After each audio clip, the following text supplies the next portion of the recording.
Tayo pong lahat ay manalangin. Aming Diyos Ama, na siyang pinagmula ng aming buhay at ng aming walang hanggang pag-asa sa kalawalatian sa langit, nagpapasalamat po kami sa iyo. Sa iyong mapagmahal na kalooban at walang hanggang biyaya, ay nilalang mo po kami. Bagaman kami po ay isinilang sa kasalanan at nahiwalay sa iyo mula sa sinapupunan ng aming ina, ipinakita mo po sa amin ang iyong pagmamahal sa sangkatauhan sa pamamagitan ng pagpunta mo sa mundong ito sa pangalan ni Jesucristo. Dinala mo po ang lahat ng aming mga kasalanan sa krus. Nag-aalay ka ng walang hanggang katubusan upang iligtas kami. Kami po ay tunay na nagpapasalamat sa biyayang ito. Simula nang maunawaan namin ang iyong kamanghamanghang pag-ibig na ipinakita doon sa krus at ang tunay na biyaya ng katubusan na ibinigay mo po sa bawat sa amin, nagkaroon kami ng katapangan sa aming mga puso na lumapit sa harapan mo na malaya sa kasalanan, at nagpapasalamat din po kami sa iyo sa pagpapahintulot mo sa amin na makilala ka, ang hindi nakikitang Diyos ng mas malalim, upang umasa sa iyo at upang lumakad na kasama mo sa aming pang-araw-araw na buhay sa pamamagitan ng kapangyarihan at gabay ng Espiritu Santo. Salamat po sa paglakad na kasama namin pagkatapos mo kaming iligtas at sa paggawa sa aming ganap bilang mga tao ng Diyos. Sa mundong ito na gaya ng ilang at sa paghubog sa amin tungo sa pagiging hukbo ng Diyos dito sa hindi maiiwasang espiritual na lugar ng digmaan, sa ngayon po ang summer retreat ay nagaganap sa ikalimang batch. Naniniwala po kami na kasama ka po namin at kumikilos ka sa amin. Pakiusap, samahan mo po ang lahat ng mga brothers at sisters na nakikibahagi ng may iisang puso. Samahan mo po ang mga pastor na nangangaral ng salita at ng lahat ng mga kamanggagawa na nananalangin at naglilingkod na kasama nila, upang iyong kalooban ang lubos na may sa katuparan at ang biyaya ng kaligtasan nawa ay mahayag sa lahat ng mga dumalo. Pakiusap, punuin mo po ang lahat ng mga banal na nagtitipon para sa Sunday sermon sa pamamagitan ng iyong sapat na biyaya, at itatag mo po ang iyong kalooban sa bawat isa sa amin. Ipinagkakatiwala po namin ang oras na ito mula sa simula hanggang sa matapos sa biyaya at paggabay ng mga kamay ng Espiritu Santo. Dinadalangin namin ito na may pasalamat sa pangalan ni Jesus na sa amin na nagligtas. Amen. Buksan po natin ang ating Biblia. Exodus chapter 17. Exodus chapter 17, verse 8 hanggang verse 14. Babasahin ko po ito. Exodus chapter 17, verse 8 hanggang 14. Nang magkagayoy, dumating si Amalek at nakipaglaban sa Israel sa Rephidim. Sinabi ni Moises kay Josue, "Pumili ka para sa atin ng mga lalaki, lumabas ka at lumaban kay Amalek. Bukas ay tatayo ako sa tuktok ng burol na hawak ang tungkod ng Diyos sa aking kamay." Ginawa ni Josue ang sinabi ni Moises sa kanya at naipaglaban kay Amalek. At sina Moises, Aaron at Hur ay umakyat sa tuktok ng burol. Kapag itinataas ni Moises ang kanyang kamay, ay nananalo ang Israel. At kapag kanyang ibinababa ang kanyang kamay, ay nananalo ang Amalek. Subalit ang mga kamay ni Moises ay nangalay. Kaya't sila ay kumuha ng isang bato at inilagay sa ibaba at kanyang inupuan. Inalalayan ni Aaron at Hur ang kanyang mga kamay, ang isa sa isang panig at ang isa sa kabilang panig, at ang kanyang mga kamay ay nanatili sa itaas hanggang sa paglubog ng araw. Nilupig ni Josue si Amalek at ang bayan nito sa pamamagitan ng talim ng tabak. Sinabi ng Panginoon kay Moises, "Isulat mo ito bilang alaala sa isang aklat at basahin mo ito sa pandinig ni Josue na aking lubusang buburahin ang alaala ni Amalek sa ilalim ng langit." Basahin din po natin yung verse 15 hanggang 16. Nagtayo si Moises ng isang dambana at pinangalanan ito ng "Ang Panginoon ay aking watawat." Kanyang sinabi, may kamay sa watawat ng Panginoon. Ang Panginoon ay makikipaglaban kay Amalek mula sa isang salinlahi hanggang susunod na salinlahi. Gaya ng alam po ninyo, ang summer retreat ay kasalukuyang ginaganap sa Gwangju. At dahil ang ating senior pastor ay nangangaral doon, ako muna ang pumalit sa kanya sa araw na ito. Madalas kong maisip kung ano ba ang kabuluhan ng panahon ng summer retreat na ito sa ating mga kapatiran. Sa akin po, natanggap ko ang kaligtasan noong 1991. At simula noon, halos bawat taon ay dumadalo ako. Tuwing dumadalo ako, nararamdaman ko sa aking puso na ang retreat na ito ay hindi may tatangging katibayan na ang Diyos ay tunay na kasama ng ating iglesia at ng ating kapulungan. Ang katibayan ng presensya ng Diyos ay hindi lamang sa pamamagitan ng mga salita o kaalaman, kundi sa pamamagitan ng kapangyarihan ng Espiritu Santo. Gaya ng sinasabi sa 1 Thessalonica chapter 1 verse 5, ang tunay na gawa ng Espiritu Santo ay mangyayari sa kapangyarihan din at sa Espiritu Santo at sa lubos na pagtitiwala. Ang katibayang iyon ay isang kaluluwang tumatanggap ng kaligtasan. Tumatanggap sa Diyos bilang kanyang tagapagligtas at nagsisimula ang pagbabago sa kanilang puso. Tiyak akong lahat ay nararamdaman din ito.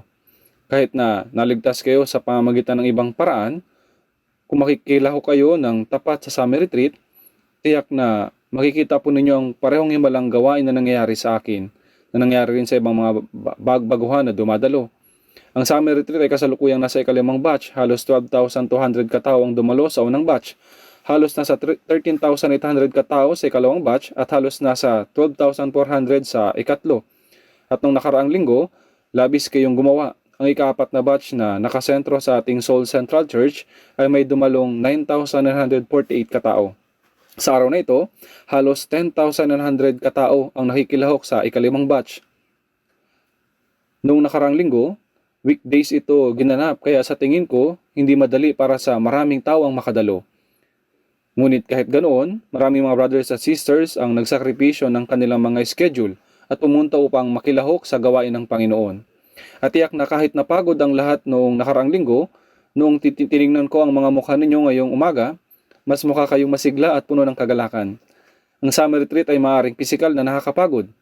Ngunit walang duda na panahon ito ng pagkakaroon ng bagong espiritual na lakas. Kapag iniisip ko po ang summer retreat, ang Juan sa chapter 5 at ang kwento ng tipunan ng tubig ng Bethesda ang iniisip ko. Sa Bethesda, ang unang nanaog sa tipunan ng tubig na taong may sakit, pagkatapos na makalawkaw ang tubig ay gumagaling. Tama po? Naroon ang isang lalaki na may 38 taon nang may sakit. Hinihintay niyang makalawkaw ang tubig. Dahil matagal na siyang may sakit, maaaring imposible para sa kanya ang unang manaog. Ngunit, hindi siya nawala ng pag-asa at patuloy po siyang naghintay. Ang Diyos na nakakaalam ng lahat ng mga bagay ang direktang nagpunta sa kanya sa pamamagitan ni Jesus at niligtas siya. Pagdating sa gawain ng Diyos, ang pag-iisip na sobrang hirap nito ngayon. Sa tingin ko, hindi ako makakapunta o wala rin namang mangyayari kahit na gawin ito. Ay ang pananaw lang nating mga tao. Alam ng Diyos ang lahat. At gaya ng sinasabi sa ikalawang Korinto, chapter 8, verse 12, sapagkat kung mayroong pagnanais, tinatanggap ang kaloob ayon sa tinataglay at hindi ayon sa hindi tinataglay. Kaya nga, dapat lang natin gawin ang lahat ng ating makakaya. Hindi pa tapos ang retreat.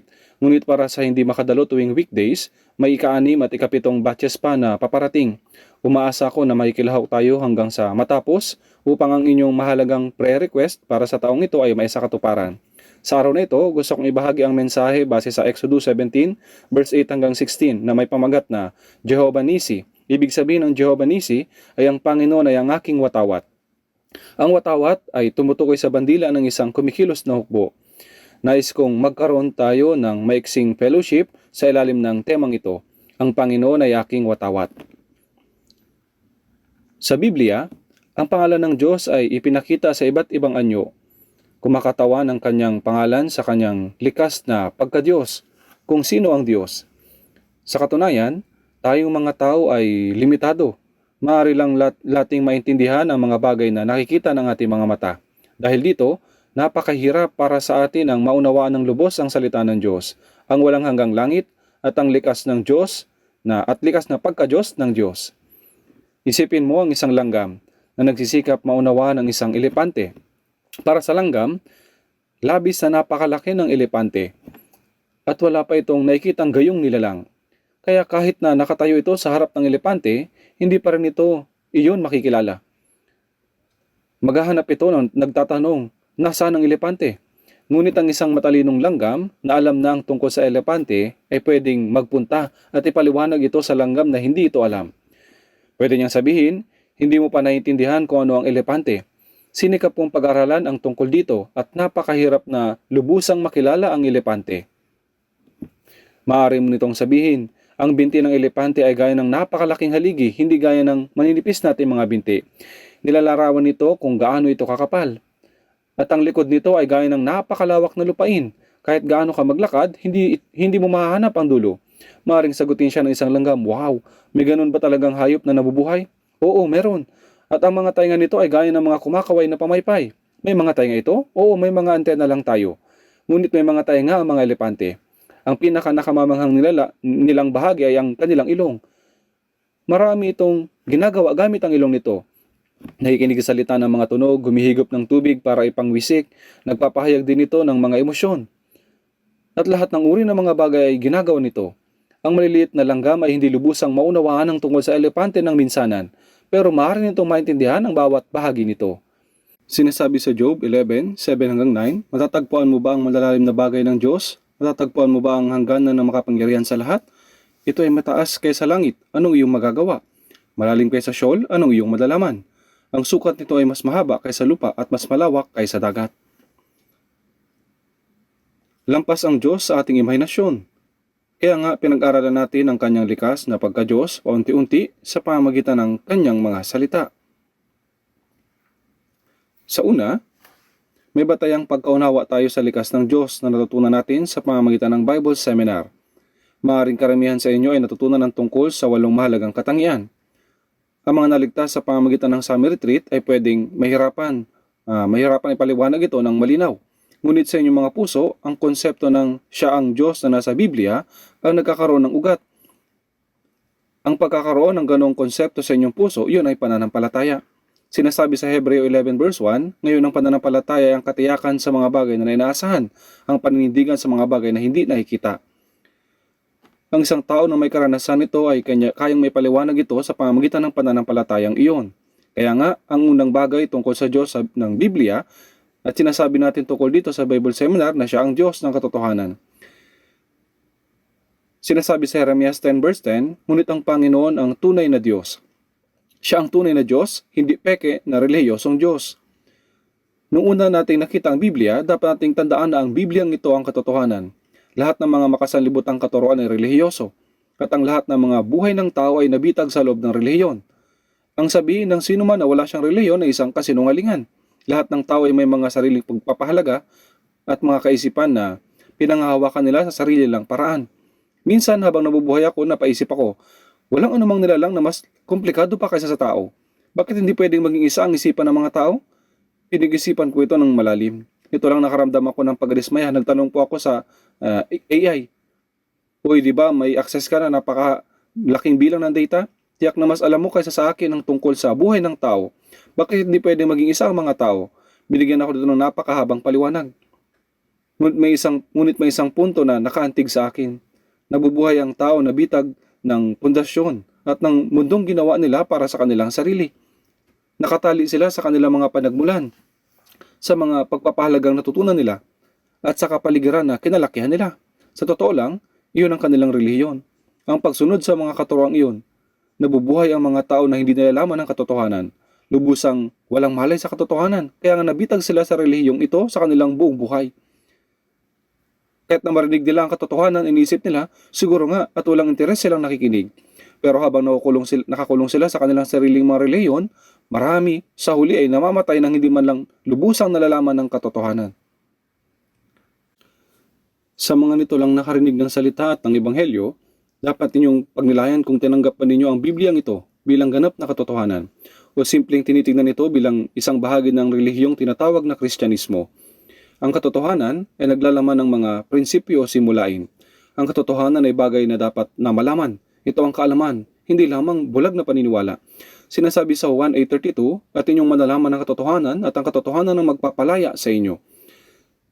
Sa kabilang banda, ang relihiyon ay tungkol sa paniniwala. Sa simpleng salita, kung hindi kayo naniniwala sa isang relihiyon, iyon ang katapusan nito.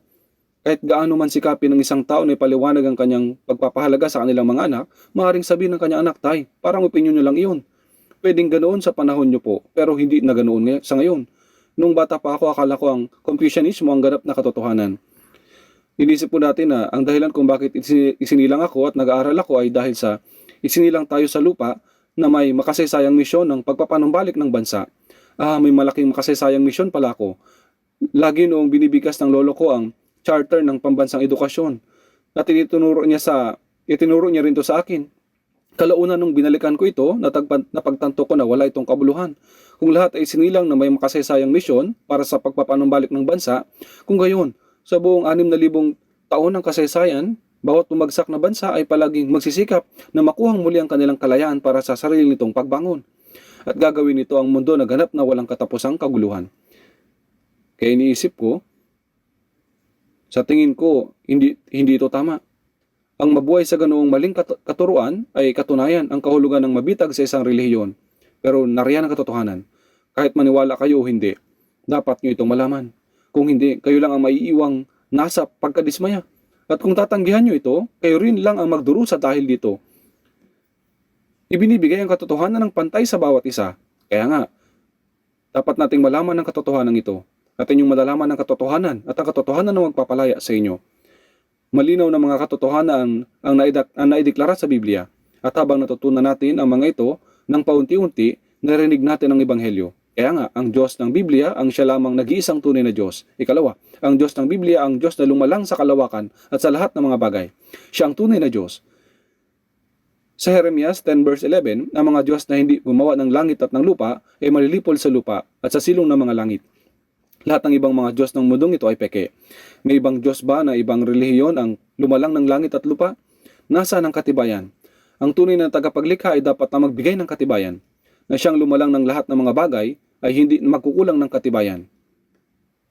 Ang tagapagdisenyo ng gusali ay kayang ipaliwanag ang lahat ng kanyang dinisenyo. Kaya kaya niyang gamitin ang angkop na teknikal na mga salita. Malino na binabanggit ang floor area ratio, building coverage ratio at iba pa. Dapat may paliwanag nila kung saan ang mga haligi ayon sa ayos ng mga biga at kung anong direksyon nakaharap ang mga ito. Ito ang mga pangunahin para sa tagapagdisenyo. Sa Biblia, ipinaliwanag ng Diyos ang lahat kung paano ang kalawakang ito ay nilikha, paano ito dinisenyo, bakit ito nilikha, at kung bakit nilalang ang mga tao. Ang Diyos ng Biblia ang tunay na nag-iisang Diyos. Siya ang tagapaglikha. Higit pa rito, ang Diyos ng Biblia ang siyang nagsimula ng kasaysayan. Gusto man natin ito o hindi. Meron tayo mga amang tao at may mga ninunong pinagmulan tayo. Ang Diyos Ama ang lahat ng mga espiritu ng lumalang sa atin. Dapat nating makilala ang Diyos. Ang pangyayari sa halamanan ng Eden ay totoo, na nasa rehiyon ng Persian Gulf ngayon, at ang kasaysayan ng tao ay nagpapatuloy mula doon hanggang sa araw na ito. Hindi yun maaaring may tanggi. Gayon din ang Diyos ng Biblia ay pauna nang nagsalita tungkol sa hinaharap at isinakatuparan nito sa pamamagitan ng kasaysayan. Siya ang makapangyarihang Panginoon ng kasaysayan. Sa Ezekiel 36 verse 36, akong Panginoon na nagsalita at aking gagawin. Sinasabi rin sa Isaiah 46 verse 10 na nagpapahayag ng wakas mula sa pasimula at mula ng mga unang panahon ng mga bagay na hindi pa nangyayari. Kung ano ang kanyang sinabi, tiyak na kanyang isasakatuparan iyon. Dagdag pa rito, ang Diyos ng Biblia ang siyang hahatol sa atin. Mahalaga po ito. Ang dahilan kung bakit kailangan nating mabuhay ng tama ay dahil may paghukom pagkatapos ng kamatayan. Sinasabi sa Roma chapter 4 verse 11, ang bawat tuhod ay luluhod sa akin at ang bawat dila ay magpupuri sa Diyos. May paghukom sa mabuti at masama. Lahat ng sangkatauhan ay nakatadhana na mapunta sa impyerno sa hukuman ng kasalanan. Ngunit sa gitna natin, may mga naligtas na tatayo sa sinasabi sa 2 Korinto sa hukuman na bema, hukuman ni Kristo, kung saan ang gantimpala ay ibibigay. Bawat isa ay hahatulan ayon sa kabutihan at kasamaan. Sa Santiago chapter 4 verse 12, iisang tagapagbigay kautusan at hukom. Siya na may kapangyarihang magligtas at pumuksa. Bago maligtas, isang tabi natin ang gantimpala sandali. Nahihirapan tayo sa tadhanang wala tayong magagawa kundi ang mapunta sa impyerno. Hindi po ba? Para sa atin, isinugo ng Diyos si Jesucristo. Ang Emmanuel, kasama natin ng Diyos. Sinasabi sa Mateo 1:23, Emmanuel, na ang ibig sabihin ay kasama natin ng Diyos. Siya si Jesucristo. Dumating siya sa 2,000 taon na nakakalipas.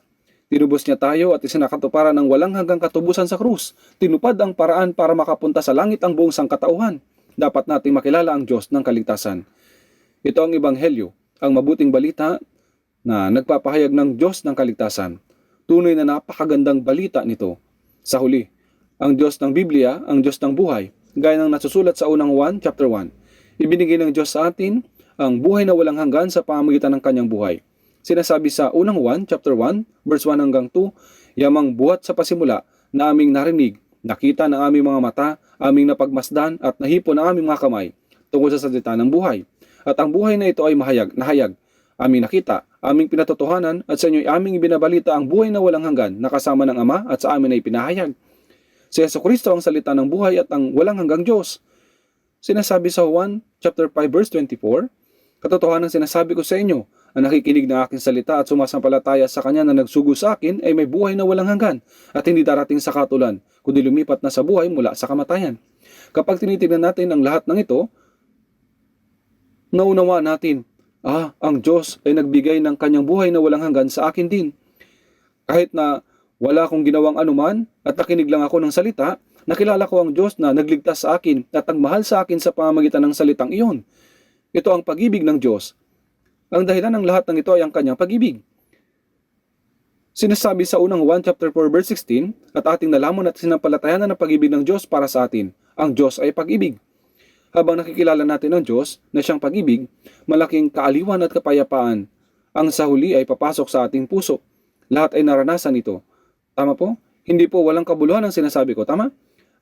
Sino mang hindi nakakaintindi nito ay kailangang magmadali na mapunta sa summer retreat. Sa pamamagitan ng retreat, naunawaan natin ang katotohanan ito at magkaroon tayo ng katiyakan ng kaligtasan. Ngunit hindi dito nagatapos ito. Ang Biblia ay hindi lang nagtala ng proseso ng paghaharap sa Diyos. Ipinaliwanag nito kung ano ang mangyayari habang lumalakad tayo at nananatili sa Kanya. Gaya ng langgam pagkatapos itong malaman ang mga pisikal na katangian ng elepante, iisipin ito, ganito pala ang itsura ng elepante. Ngunit hindi lang iyon. Lahat, tama? Iyon lang ang panlabas nitong anyo. Ngayon, kailangan nating malaman ang panloob ng mga katangian ng elepante. Anong personalidad meron nito? Ano ang gusto at hindi gusto nito? At kung anong kahulugan nito sa akin. Sa gayon ding paraan, pagkatapos maligtas, dapat na patuloy nating makilala ang banal na likas ng Diyos. Patuloy na ipinapakita sa buong Biblia ang likas ng pagka-Diyos.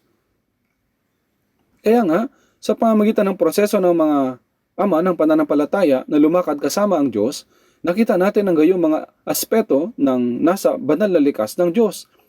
Bilang kinatawan nito, may isang pangalan ng Diyos na pinahayag sa atin ng ating ama ng pananampalataya, si Abraham. Sa pamamagitan ng kanyang personal na karanasan, narinig ninyo ang Yahweh Yireh. Tama po? Kung hindi pa, pwede nyo pong simulang pag-aralan ito mula ngayon. Gaya ng ipinakita sa Genesis 22, ang Panginoon ang magkakaloob. Ang Diyos ng Biblia ang siyang nangunguna sa atin. Siya rin ang nasa unahan ng ating mga buhay. Totoo, tama po? Opo. Kung tunay na naunawaan ninyo na ang Diyos ay Yahweh Yireh, hindi nyo kailangang matakot sa landas ng patutunguhan. Sa mga awit 32 verse 8, aking ipapaalam at ituturo sa iyo ang daan na dapat mong lakaran. Papayuhan kita na ang aking mga mata ay nakatitig sa iyo. Sinabi niya na ipapaalam at ituturo at gagabayan niya tayo. Siya ang nangunguna sa atin. Higit pa rito, isang propeta ng pananampalataya gaya ni David ang nagturo sa atin ng Jehovah Rohi, ang Diyos ng aking pastol, gaya ng nakasulat sa mga awit 23. Ang Panginoon ay aking pastol, hindi ako magkukulang. Hindi lamang siya nangunguna sa ating daan, kundi ginagabayan niya tayo sa lahat na pinapatnubayan. Pinahiga niya ako sa luntiang pastulan. Bagaman ako'y lumakad sa libis ng lilim ng kamatayan, siya ay lagi kong kasama. Inakay niya ako sa mga landas ng katwiran hanggang sa huli. Ito po ang Jehovah Rohi. Naunawa ni David at tunay na ang kanyang pananampalataya ay inalala bilang isa sa pinakadakila sa Biblia dahil ito ang katotohanan. Kaya nga, kung alam mo na isa kang tupa at ang Panginoon ng iyong pastol, tunay na hindi ka magkukulang. Bakit ka mabubuhay sa mahirap at komplikadong buhay bilang isang taong naligtas? Bakit walang kapayapaan sa iyong puso? Dahil hindi mo kilala ang Diyos bilang Jehovah Rohi. Kung tunay mo siyang kilala, hindi kailanman magiging gayon ito. At ang Diyos ng Biblia ay Jehovah Nesi. Gaya ng paksa ng sermon ngayon, ang Diyos ang aking watawat. Para maintindihan ng Jehovah Nisi, gaya ng talatang binasa natin, dapat ninyong maunawa ng isang lugar ng digmaan ang mundong ito. Pagkatapos maligtas, paano titignan natin mga Kristiyano ang mundong ito? Dapat itong tingnan sa dalawang pananaw. Una, ang mundong ito ay isang paaralan para sa atin, para ang mga Kristiyano ay maging ganap. Isa itong eskwelahan. Sa 2 Timoteo 3:16-17, ang lahat ng mga kasulatan ay kinasihan ng Diyos at mapakinabangan sa pagtuturo at sa pagsaway, pagtutuwid at sa pagsasanay sa katwiran, upang ang tao ng Diyos ay maging ganap, nakasangkapang lubos sa lahat ng mga gawang mabuti. Dapat tayo maging ganap bilang bayan ng Diyos. Ang mundong ito ay isang eskwelahan. Nagmula tayo sa Diyos, lumalagong mabuti sa paralang ito ng mundo, at pagkatapos babalik tayo sa Diyos. Ang pagbabalik ng Diyos ay tinatawag na sotion. Ang tawagin pa uwi sa langit. Kapag natapos na nating pag-aralan ang lahat ng sa paaralan, gaya ng pag-aaral sa itaas ng bundok noong unang panahon, anong mangyayari kapag tapos na tayo? Ngayon, pwede ka nang bumaba sa bundok. Kapag natutunan na natin lahat, pinabababa na kami. Ayon sa kasulatan, ang pagbabang iyon sa bundok ay ang tinatawag nating sotion. Nagmula tayo sa Diyos, natuto rito, naging ganap bilang bayan ng Diyos, at pagkatapos babalik sa Kanya. Ang mundong ito ay isang paaralan. Dapat tayong maging bayan ng Diyos. Kaya ng ating pambansang awit, bayan ng Korea. Sa Korea, mananatiling tapat magpakailanman. Nakarinig tayo na napakaraming tao na nakatira sa Korea ang hindi tunay na Koreano sa puso. Ito ang aking personal na isipan. Maaaring may mga espiya at maraming hindi mamamayan o walang karapatang bumoto, nabubuhay na may mga ideya na tumutulong sa kalaban. Kaya nga, gaya ng ang sino man ay kailangang maging ganap na mamamayan ng Korea, dapat din tayo maging ganap na bayan ng Diyos. Ang isa pang bagay, ang mundong ito ay lugar ng digmaan. Minsan kapag nagka-counsel ako ng mga tao, tinatanong nila, kung may Diyos, bakit napahagulo ng mundong ito? At bakit hindi kailanman natatapos ang mga digmaan? Dahil nila ito naintindihan. May mga digmaan sa mundo, hindi dahil walang Diyos, kundi dahil may Diyos. Kung saan may liwanag, naroon lagi ang anino sa mundong ito. Hindi mapigilan ang sigalot. May labanan sa pagitan ng Diyos at ng Diablo, at ang tunggalian sa pagitan ng kabutihan at kasamaan simula pa noong una. Siyempre, ang kalalabasan ay naitakda na. Ang Diablo ay tatapon sa impyerno, at ang lahat ng mga lumayo sa Diyos ay mapupunta sa impyerno kasama niya. Ang pinakahuling tagumpay ay tanging Diyos lamang. Itinakda niya na ito na pinapakilos niya ang lahat ng mga bagay patungo rito. Ang katotohanan na mayroong salitang tagumpay ay nangangahulugang kasalukuyan tayong nasa digmaan. Ibig sabihin ay may digmaan. Dahil may digmaan, kailangan ng tagumpay. Hindi dahil wala ang Diyos, kaya mayroong digmaan. Ang salibutan ay isang lugar ng digmaan kung saan nagaganap ang espiritual na pakikidigma. Sa Exodo ng Pentateuch, makikita ang paglalakbay ng mga Israelita na namumuhay sa ilang pagkalabas nila sa Ehipto, at sa huli ay ang pagpasok sa lupain ng Kanaan. Ang paglalakbay na iyon ay isang pangyayari na nagsisilbing larawan ng gawain ng Diyos na isinakatuparan niya sa kasaysayan para sa buong sangkatauhan. Ang pagiging alipin ng mga Israelita sa Ehipto, kumakatawan ang Ehipto sa salibutan. At ang paraon na hari ng Ehipto ay kumakatawan sa Diablo, na pinuno ng sanlibutan ito. Sa makatuwid, tayong mga tao, nabubuhay tayo sa ilalim ng kapangyarihan ng Diablo. Katulad tayo ng mga Israelita na nagsisilbi bilang mga alipin ng Ehipto. Dahil nabag ang Diyos sa kanila, isinugo niya si Moises upang iligtas sila. Ang Moises na iyon ay katulad ni Jesus. Sa makatuwid, nakamit natin ang kaligtasan sa pamamagitan ni Jesus. Sa makatuwid, nakalabas sila mula sa Ehipto, ang Exodo, na nangangahulugang hiwalay na sila mula sa sanlibutan. Inihiwalay sila, at tumawid sila sa dagat na pula. Ang pagtawid sa dagat na pula, gaya ng nakasulat sa 1 Korinto chapter 10, ay tumutukoy sa pagtanggap ng bautismo.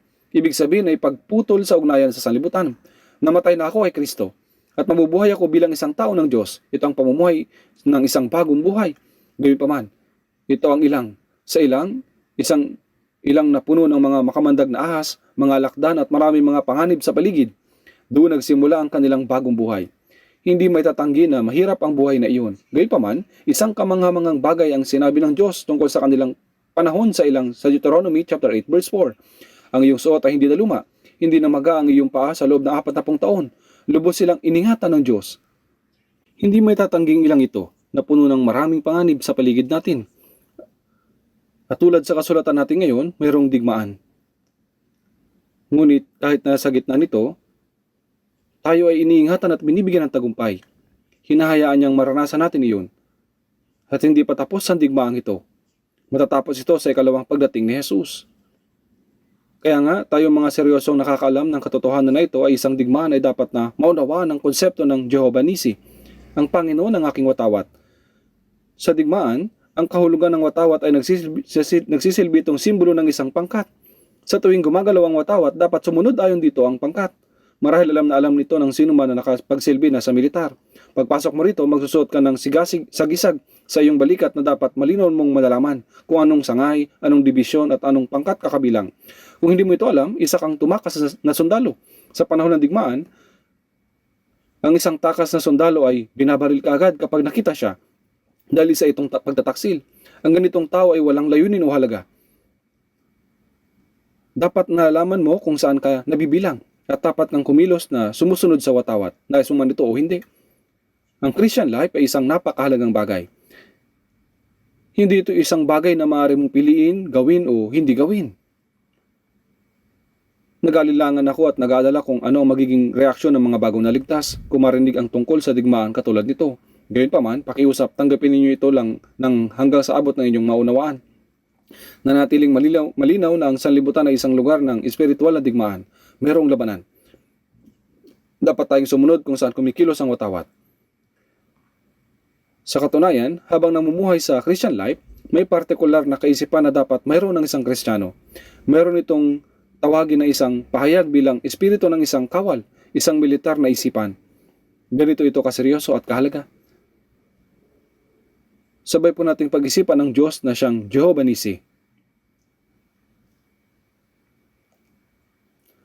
Bukod sa Jehovah Nissi, mayroon ding pangalang Jehovah Shammah. Sa Ezekiel 48:35, ibig sabihin nito, ang Panginoon ay naroroon. Habang nabubuhay tayo sa buhay pananampalataya, maraming mga kahirapan. Dumaraan tayo sa iba't ibang uri ng sitwasyon at tunay na nagpapatuloy tayong manampalataya sa pangako ng Diyos at naghihintay na may pag-asa. Gayunmay, maaari tayong magtanong sa ating mga puso, gagawin ba talaga ito ng Panginoon? Maaaring magsimula nga sa atin ang pagkabalisa. Minsan dahil parang mabagal dumating ang pag-asa, marahil panghinaan tayo ng loob.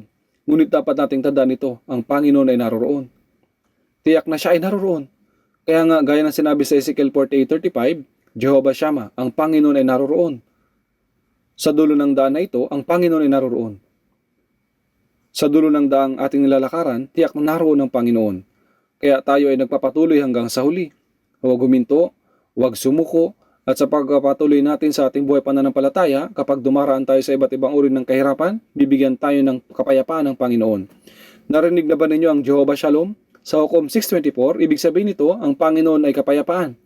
Ang kapayapaang ito ay napakahalaga.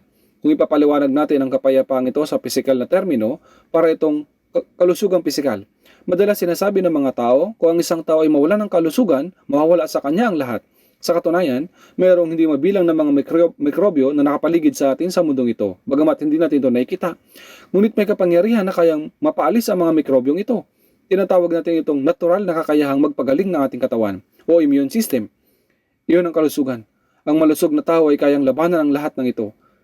Hindi dahil walang mikrobyo na nagbibigay sa kanya ng sakit, kundi dahil bagaman may mikrobyo, hindi siya nagkakasakit. Ganito ang kapangyarihan ng kalusugan. Ang espiritual na kalusugan ay kapayapaan. Sa Colossus 3:15, maghari sa inyong puso ang kapayapaan ni Kristo.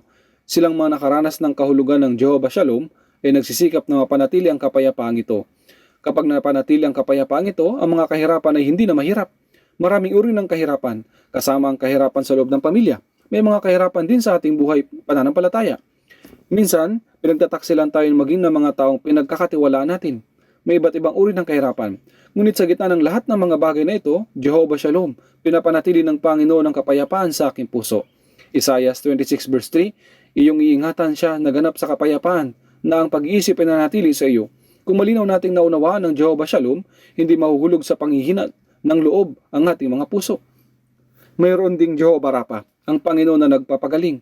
Ginawa niyang matamis na tubig ang mapait na tubig at pinagaling ang mga nagdurusa. Exodo 15:26, sapagkat ako ang Panginoon na nagpapagaling sa iyo. Ito ang Jehovah Rapha. Mayroon ding Jehovah Tsidkenu, isang pangalan na hindi madalas ginagamit. Siyempre po, hindi ito Korean word. Ano po ang ibig sabihin ng Tsidkenu? Jeremias 23:6, ang Panginoon ang ating katwiran. Tanging ang Panginoon lamang ang katwiran. Kapag humaharap na ang bawat isa sa kamatayan, lahat ay babalik sa alabo. Lahat ay magiging walang kabuluhan. Maging ang kanilang mga pangalan ay malilimutan. At lahat ng bagay ay naiwan nila ay mawawala rin. Ngunit isang bagay lamang ang nananatili magpakailanman. Ito po ang Emmanuel. Kasama natin ang Diyos. Tanging ang Diyos lamang. Ang ating katwiran. Ang Panginoon ang aking katwiran. Kapag ang katotohanan ito ay malinaw na naitatag sa ating mga puso, ito ang ibig sabihin ng Jehovah Tsidkenu. Ang Panginoon ang aking katwiran. Meron ding Jehovah Sabaoth. Ibig sabihin ang Panginoon ng mga hukbo. Ang Panginoon ng lahat ng mga hukbo. Ang Panginoon ng mga hukbo, ito ang isang bagay na dapat malaman ninyo sa pamamagitan ng karanasan. Ang pagkatagumpay ay sa Panginoon. Awit 46:7, ang Panginoon ng mga hukbo ay kasama natin. Kaya nga, bagaman, parang wala tayong kahit na anuman. Kung tunay na kasama ko ang Diyos, magagawa ko ito. Payuyukurin ka ng Diyos sa harapan ko. Wawasakin ka niya. Maaari tayong makapagpatuloy sa ganitong paraan ng katapangan. Kasama ang Jehovah Nisi, Jehovah Sabaoth, na ibig sabihin ay Panginoon ng mga hukbo. Ang Panginoon ng mga hukbo, napakaraming Diyos-Diyosan na ganito sa mundo. Halimbawa, si Ares, ang binansagang Diyos ng digmaan, ngunit sila ay mga Diyos-Diyosan lamang. Tanging ang tunay na Diyos lamang ang Panginoon ng mga hukbo. Kung naunawaan natin ito ng malinaw, maayos tayong mamumuhay sa ating buhay pananampalataya. Marami pang ibang mga pangalan. Sa anumang sitwasyon ng mga katangian ng Diyos na nakilala natin sa pamamagitan ng karanasan, ay mayroong malaking epekto sa ating buhay pananampalataya. Dapat nating malaman at tandaan ito. Kaya nga, gaya ng nabanggit ko sa kanina, lumabas sila sa Ehipto, namuhay sa ilang at pagkatapos ay pumasok sa lupay ng Kanaan. Ang lupay ng Kanaan ay larawan ng langit, at ang Ehipto ang kumakatawan sa buhay natin sa mundong ito bago ang kaligtasan. Dito natanggap natin ang kaligtasan at nabautismuhan. At ngayon sa paglalakbay natin sa pananampalataya, ang buhay sa ilang, ang paglalakad kasama ng Diyos, dapat tayong maging ganap bilang bayan at hukbo ng Diyos. Ang aklat ng mga bilang sa Biblia ay pagkatapos ng Exodo. Alam niyo po ba ang layunin ng aklat ng mga bilang? Ang mga bilang ay hindi pangalan ng tao. Ang ibig sabihin nito ay ang pagbibilang ng mga tao. Anong bilang? Ang bilang ng hukbo. Ang bilang ng mga taong isinama sa bilang para sa hukbo. Ngayon, dumako tayo sa Bilang, chapter 1.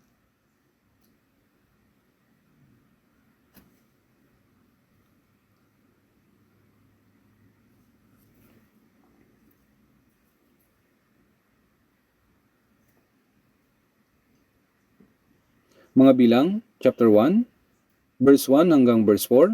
Ang Panginoon ay nagsalita kay Moises sa ilang ng Sinai sa toldang tipanan, ng unang araw ng ikalawang buwan, sa ikalawang taon, pagkalabas nila sa lupay ng Ehipto, na sinasabi, bilangin mo ang buong sambahayan ng mga anak ni Israel, ayon sa mga angkahan nila, sa mga sambahayan ng kanilang mga ninuno, ayon sa bilang ng mga pangalan, bawat lalaki, bawat isa. Mula sa 20 taong gulang pataas, lahat sa Israel na maaaring lumaban sa digmaan, sila ay bibilangin mo at ni Aaron, ayon sa kanilang mga hukbo. Magkasama kayo ng isang lalaki mula sa bawat lipi, na bawat isa ay pinuno sa sambahayan ng kanyang mga ninuno. May mga taong nagtatanong, tungkol saan ba ang aklat ng mga bilang? Pabiro nilang sinasabi, tungkol ito sa pagpapagalagala ni Ginoong Bilang. May mga taong nagsasabi ng ganyan, ngunit hindi nagpagalagala si Ginoong Bilang. Itinala nito kung paano naging bayan ng Diyos ang mga Israelita sa ilang. At lalo na kung paano sila nabuo bilang hukbo ng Diyos.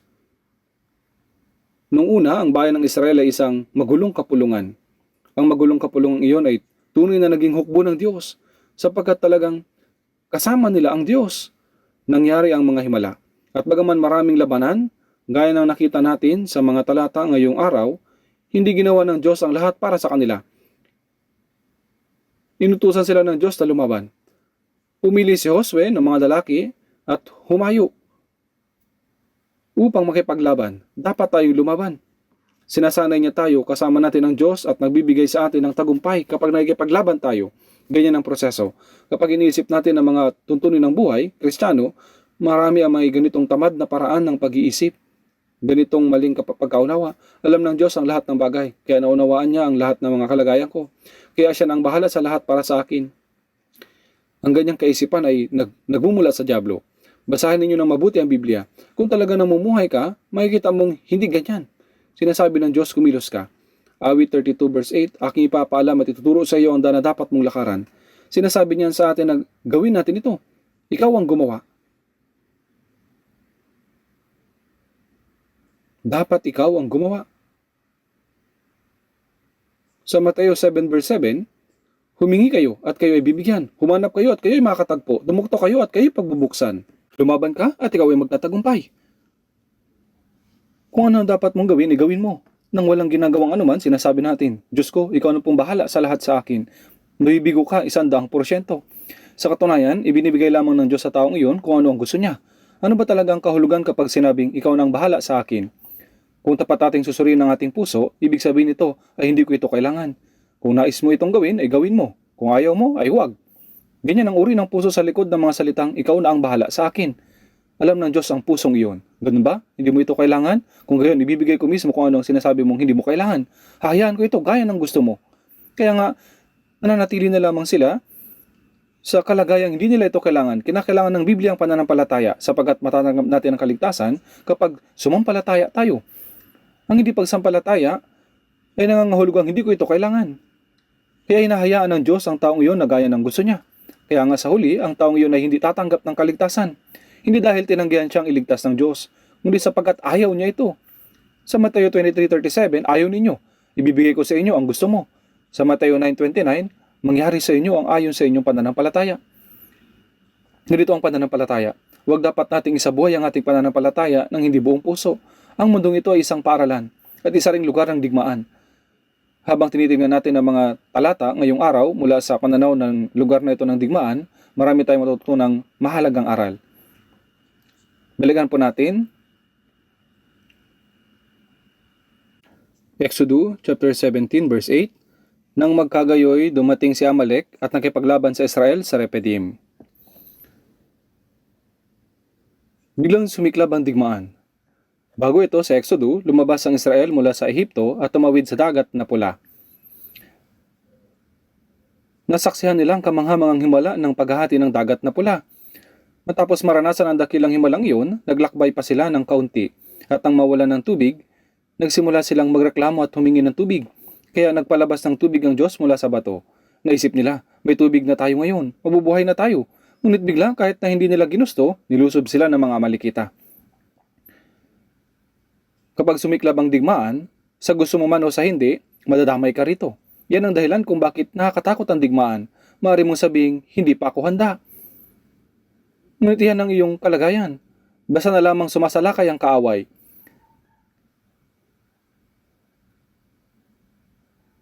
Naghihintay ba sila hanggang sa maging handa ka bago sila sumalakay? Sa halip, sumasalakay sila sa panahong hindi ka pa handa. Talagang sinasabi ng mga tao na gusto nila ng kapayapaan sa mga araw na ito. Ang pag-asam ng kapayapaan ay mabuti. Gusto ko rin po ito. At gusto rin ito ng lahat. Subalit may mga taong may kaisipang hindi maghanda. Siyempre po, isang bagay ito na nagkukunwari silang hindi naghahanda habang sa katunayan ay puspusan naman ang paghahanda ng palihim. Ngunit may mga taong tunay na talagang hindi naghahanda. Nakita ko po ang isang kakaiba at hindi kapanipaniwalang balita sa pahayagan noong isang araw. Tungkol sa isang tao na sinasabi sa mga sundalo na dapat pumasok sa guard post na may dalang baril na walang bala. At nakaramdam ako ng galit sa aking puso.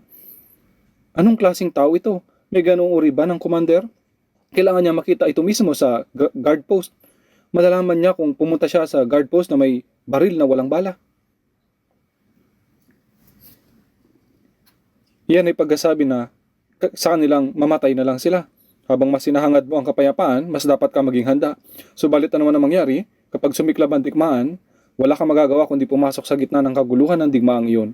Mula sa pananaw ng Israel, tiyak ng isang malaking sorpresa ito na dumating ng walang babala. Hindi sila mga taong nakaranas ng pagkasanay sa militar.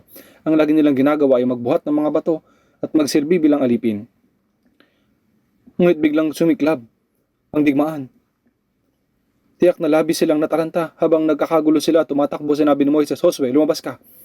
Kaya lumabas din si Josue. Ngunit kahit hindi niya alam kung paano ayusin ang hanay ng mga tao, sa tingin ko ay basa na lamang siyang sumugod palabas ng hindi nag-iisip. Ngayon, habang sumasalakay ang mga Malikita, maaaring sila ay pinipigilan nila habang nagkakagulo sa pagtakbo. Tama po? At habang ginagawa iyon, ano ang laging nasa puso nila? At tiyak natutulungan tayo ng Diyos, malabang na lumingon sila. At totoo nga, nakataas ang mga kamay ni Moises. Kaya sinasabi nila, itinaas niya ang kanyang mga kamay, kaya natin manalo.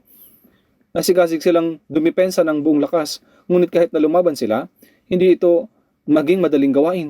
Kadalasan, kapag nagsisimula ng digmaan ng noong unang panahon, kailangan ng sumasalakay na panig ng lakas na mahigit sa 4 na beses. Tama? May mga pagkakataon, maaaring kailangan ng 10 beses o 100 beses. Ang pagdepensa ay napakalaking kalamangan dahil kailangan mo lang harangan ng mga kalaban. Pero sa ganitong kalagayan, biglang ibinaba ni Moises ang kanyang mga kamay. Ano ba ito? Hindi ba ito mamamatay sa ganitong kalagayan? At sa muling pagtingin, tinaas niya ulit ang kanyang mga kamay. Kaya natin to. Kagaya nito, patuloy silang nakakatanggap ng pagsasanay sa digmaan. Aktual na pagsasanay sa digmaan. Sa huli alam nilang matatalo sila kapag bumaba ang mga kamay ni Moises.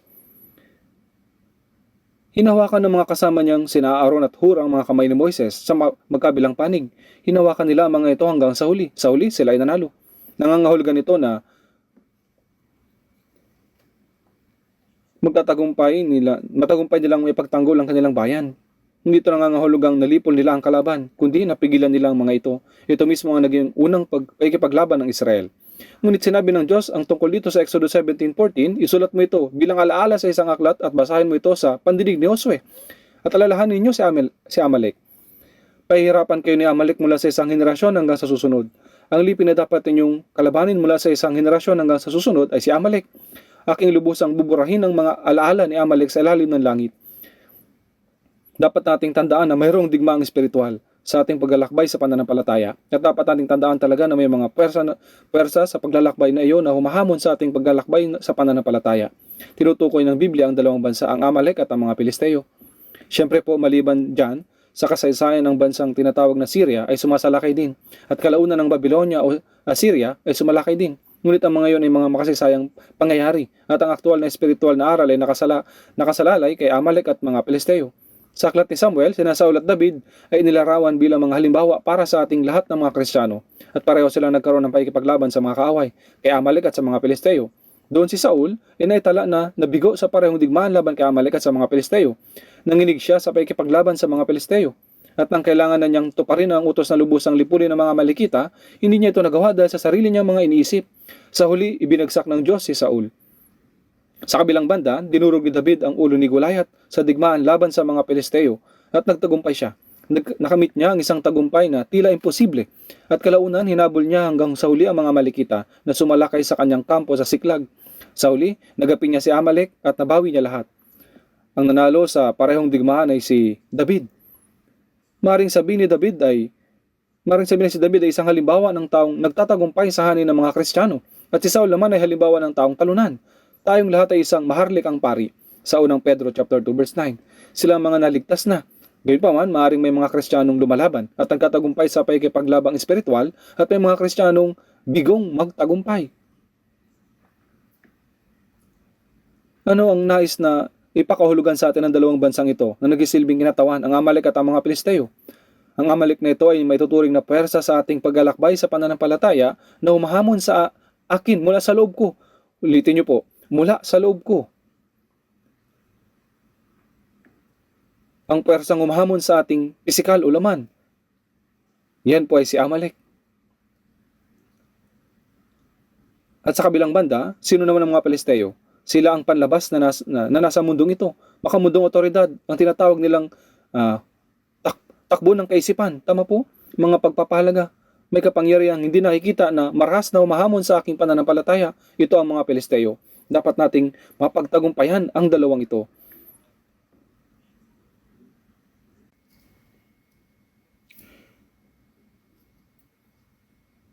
Tingnan po natin Deuteronomy chapter 25.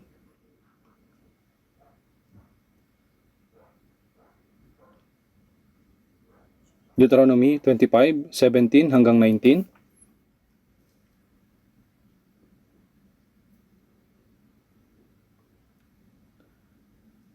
Alalahanin mo ang ginawa sa iyo ng Amalek sa daan nang ikaw ay lumabas sa Ehipto, kung paanong sinalubong ka niya sa daan at pinatay niya ang mga kahuli-hulihan sa iyo, ang lahat na mahina sa ulihan mo, nang ikaw ay pagod at nanghihina, at siya'y hindi natakot sa Diyos. Kaya't kapag binigyan ka ng Panginoon mong Diyos ng kapahingahan sa lahat ng iyong mga kaaway sa palibot, sa lupain na ibinibigay sa iyo ng Panginoon mong Diyos na pinakamana upang angkinin ay iyong papawin ang alaala ng Amalek sa ilalim ng langit, huwag mong kakalimutan. Ipinaliwanag ng nilalaman ng Deuteronomy 25:17 ang nilalaman ng Exodus 17 verse 8. Dito, itinalaga ng Diyos ang Amalek bilang isang walang hanggang kaaway. Meron kayang isang nilalang sa mundo na walang hanggang sumasalungat sa Diyos? Ibig sabihin po, mayroong sinasabi na hindi siya natatakot kay Jehovah. Maging ang diablo ay mukhang natatakot kay Jehovah. Kaya, sino yung hindi natatakot sa Diyos? Ngunit mayroon talagang isa. Ito ay walang iba kundi ang aking laman. Ang mga pagnanasa ng laman. Wow! Talagang ganito po ito. Marahil alam na alam ito ng sino mang nakaranas na nito. Hindi ito natatakot sa Diyos. Patuloy itong umaatake, walang tigil. Sa totoo lang, pagkatapos makinig ng ganitong salita, magpapasya ka sa iyong puso at tahimik na mananalangin sa Diyos sa gabi. Hindi ba't biglang sumasagi sa iyo ang kakaibang kaisipan? Nagugulat ka. Bakit ako nag-iisip ng ganito? Matapos lubos na isaisip, sa unang Thessalonica 5:16 hanggang 18, magalak kayong lagi, manalangin kayong walang patid. Sa lahat ng bagay ay magpasalamat kayo. Sa Mateo 28:20, ako'y kasama ninyong palagi hanggang sa katapusan ng panahon. Sa awit 23 verse 1, hindi ako magkukulang na nalangin sa Diyos sa ganoong puso. Biglang may isip mo ang perang gagastusin mo bukas. Sa halip magalak lagi, ito ay nagiging madidepress lagi. Walang patid na nagreklamo. Sa lahat ng bagay ay nagpapahayag ng sama ng loob. May mga pagkakataong nagiging ganito ang nangyayari. Anong itsura mo kapag nag-iisa ka? Hindi masigla ang iyong mukha. Lagi kang hindi mapalagay. Kung susuriin mo ang iyong puso, laging may sama ng loob. Bakit kaya ganoon? Isa itong nakakahiya at hindi komportableng katotohanan. Tinutuya ng laman ko ang aking sarili na sumampalataya sa Diyos. Kailan ka pa nananampalataya sa Diyos? Sumasampalataya ka? Nakakaawa naman yan. Nakakatawa naman yan, inaatake ka ng matindi. Inaatake po tayo ng matindi ng ating laman. Kaya ang sinasabi sa Efesos chapter 6, verse 12, sapagkat ang ating pakikipaglaban ay hindi laban sa laman at dugo, kundi laban sa mga pinuno, laban sa mga may kapangyarihan, laban sa kapangyarihang di nakikita na naghahari sa sanlibutan sa kadilimang ito, laban sa hukbong espiritual ng kasamaan sa kalangitan. At kalaban din natin ang ating laman. Hindi ba't mayroon tatlong malaking kalaban ang Diyos? Nariyan ang diablo, ang sanlibutan, ang pagtunggali ng ating laman. Lalo na ang laman.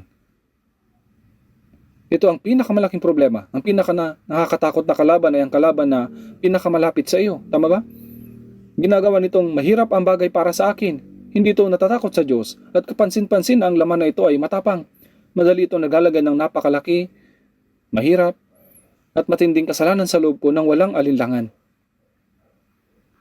Ginagawa ninyo ito. Hindi ba't may mga panahon na kayo ay nagugulat? Bakit kaya ganito? Ano ang dapat mong maunawaan sa sandaling iyon? Sumasalakay ang Amalek. Kahit ngayon, kailangan ninyong ayusin ang inyong hanay at lumaban. Kailangan mong lumaban. Jehovah Nisi, itinataas ang watawat ng Panginoon. Kailangan mong ayusin muli ang iyong hanay. Kung hindi, magdurusa ka ng pagkatalo. Ikaw ay mawawasak. Ang iyong buhay pananampalataya ay mabibigo. At ang digmaan sa Palesteo, ang mga Palesteo ay umaatake rin sa atin gamit ang kapangyarihan ng sanlibutan.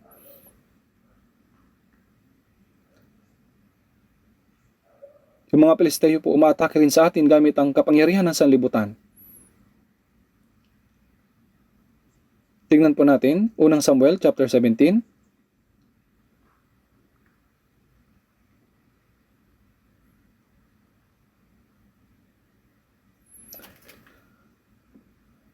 Unang Samuel chapter 17 verse 43. Sinabi ng Pilisteo kay David, "Ako ba ay aso na ikaw ay lalapit sa akin na may mga tungkod?" Ang Pilisteyong ito ay si Goliath. Ito ang sinisigaw ni Goliath habang lumalaban kay David. Verse 43 hanggang 44.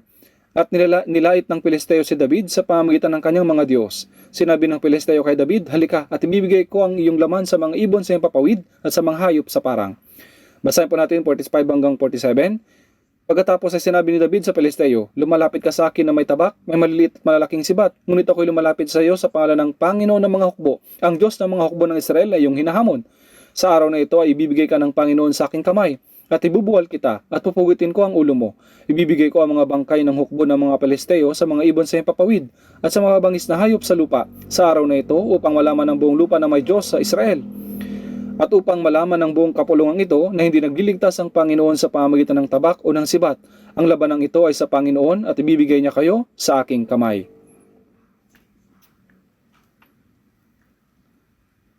Walang kapahingahan si Saul sa digmaan laban sa Pilisteo. Natunaw ang kanyang puso sa takot. Ano ba ang kailangan gawin? Subalit si David ay isang batang David at siya ay isang taong kasama ang Diyos sa kanyang araw-araw na buhay. Sa awit 23 verse 1, sa awit ni David, "Ang Panginoon ay aking pastol. Hindi ako magkukulang." Ito po yung Jehovah Rohi. At siya mismo ay mayroong aktwal na karanasan nito bilang isang pastol. Ibinigay ng pastol ang kanyang buhay para sa mga tupa. Hindi niya hinahayaan na isa man sa mga tupa ay kuhanin papalayo. Sinasabing hinabol niya ito at pinapatay maging ito man ay nasa leon o isang leon o oso. Palagay ko si David ay isang kahangahangang mandirigma. Siya ay bata pa. Pero hindi siya batang naglalaro lang ng trumpo o tirador ng isang bata. Isang tunay na sandata. Ngayon ito ay gaya ng isang pana. Sa katunayan, ngayon ay pwede mo na itong tawaging missile. Kaya nyo bang magpana ng missile? Hindi ito madali. Pero ito isang makapangyarihang mandirigma na kayang gumamit ng sandata gaya ng missile. Pinabagsak niya sila. Kahit gaano pa kalakas na hukbo ang dumating. Pero merong interesanteng pahayag dito. Sa Pilisteyong ito, sinabi niya, "Lumalapit ka sa akin na may tabak, may maliliit, malaking sibat." Ngunit ano ang ibig sabihin ng tabak? Maliit na sibat at malaking sibat? Tumutukoy ito sa mga panlabas na pwersa na umahamon sa atin. Maaaring ito ay makamundong kapangyarihan, pera, pagsubok, o mga makamundong uso at ideya. At ganitong mga kahangalan at walang kabuluhang uso ang umahamon sa ating pananampalataya. Kapag ikaw ay bumigay kahit na kaunti sa mga pauso na ito, kapag ikaw ay napaurong, ikaw ay palagi nang babagsak. Maaaring iniisip ng ibang mga tao, baka ako ay mamatay. Kaya't isinusuko nila ang kanilang pananampalataya. Pero sinabi niya, "Ako'y lumalapit sa iyo sa pangalan ng Panginoon ng mga hukbo. Ang Diyos ng mga hukbo ng Israel ay iyong hinahamon." Ang Diyos na hinahamak mo at minamaliit ng sanlibutan. Ginamit niya ang salitang hukbo. Ito ay tunay na hukbo, ang Panginoon ng mga hukbo. Subalit ang hukbong ito ay hindi lang nangangahulugan ng pisikal na hukbo. Ang pangalang Panginoon ng mga hukbo ay sumasakop sa buong hindi nakikitang espiritual na mundo, ang mga makalangit na hukbo at mga anghel. Ang Panginoong Diyos, ang Panginoon ng kanilang labanan. Dahil alam ito ni David, malaki ang kumpiyansa niya. Inisip niya, patay ka ngayon. Nung ihagis niya ang bato gamit ang kanyang tirador, agad na namatay si Goliath. Ito ang makapangyarihang lakas ng pananampalataya. Hindi mo dapat isiping isang laruan lang ang tirador. Isipin mong ito ay gaya ng isang missile. Anong silbi ng maraming karaniwang sandata kung sa isang nuclear missile lang ay tapos na ang lahat? Mayroong kapangyarihan. Hindi nakikitang kapangyarihan ng Diyos. Walang dapat ikatakot. Kaya sa mga talata natin ngayon, nakita natin na mayroong digmaan. Kung titingnan natin mabuti, sa ating buhay pananampalataya, kailangan natin ng isipan ng isang sundalo habang tayo ay sumusulong bilang hukbo ng Diyos. Pag-iisip ng isang sundalo. Nag-iingat akong sabihin ito dahil maaaring magkamali ng pagkaunawa rito. Hindi natin dapat makalimutan ang katotohanan na tayo ay mga espiritual na kawal. Ang kailangan natin ay matinong pag-iisip. Pag-iisip ng isang tao ng pananampalataya. Ang isang taong walang ganitong kaisipan ay tinatawag na walang pag-iisip. Sa lahat ng bagay, kinakailangan ng tamang isipan. Kung ikaw ay may-ari ng isang kumpanya, kailangan mo ng isipan ng isang may-ari. Ang kinabukasan ng kumpanya ay halos nakadepende sa ganitong isipan. Kahit sa bahay, ang asawang lalaki ay kailangang may isipan ng asawang lalaki. Dapat may isipan bilang ulo ng sambahayan. At gayon din ang isipan ng asawang babae. Kapag ang mga ito ay inaihanda na, doon nakakabuo ng isang pamilya. Ang mga anak rin ay dapat magkaroon ng isipan ng isang anak. Sa bawat organisasyon, kailangan ng tamang isipan. Sa pisikal na termino, ang isipan ng isang tao ng pananampalataya ay maaaring tawaging isipan ng isang sundalo. Sa espiritual na aspeto, tayo ay hukbo ng Diyos. Tingnan po natin. 2 Timoteo chapter 2.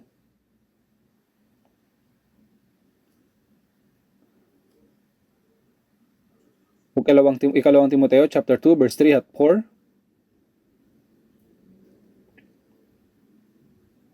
Ikalawang Timoteo chapter 2 verse 3, makipagtiis ka ng mga kahirapan gaya ng mabuting kawal ni Kristo Jesus. Basahin po natin ng sabay-sabay ang verse 4. Walang kawal na naglilingkod ang nakikisangkot sa mga bagay ng buhay na ito. Yamang ang kanyang mithiin ay bigyang kasiyahan ang nagtala sa kanya. Kailangan magtiis tayo ng kahirapan bilang mga mabuting kawal ni Kristo, gaya ng mga matatapat na nauna sa atin. Kailangan nating sumali sa hukbo. Ang mga brothers, lahat kayo ay naglingkod sa military, tama? Ito ay isang pagpapala. Minamaliit ng mga tao ng sanlibutan ang military. Pero bilang Kristiyano, sa palagay ko dapat talaga kayong maglingkod sa military. Ako ay pumasok sa military noong pagkatapos kong maligtas. At pinag-isipan ko ng marami ang tungkol sa isipan ng isang sundalo noon. Sa mga nakapasok na sa military, malamang ay alam nyo na po ito. Pero ang hindi ninyo makakalimutan sandali, ito ba ay noong kayo ay nasa basic training? O noong kayo ay nailagay na sa inyong unit? Iba't iba ang para sa bawat isa. Subalit karamihan, ang pinaka-naalala nila ay ang basic training. Bakit kailangan nating magpagulong-gulong ng ganito at ganyan ng maraming ulit? Sa ngayon ay mas mabuti na. Subalit noon, ang pagpalo ay isang araw-araw na gawain. At ginawa nilang tuluyang mawala kami sa tamang pag-iisip.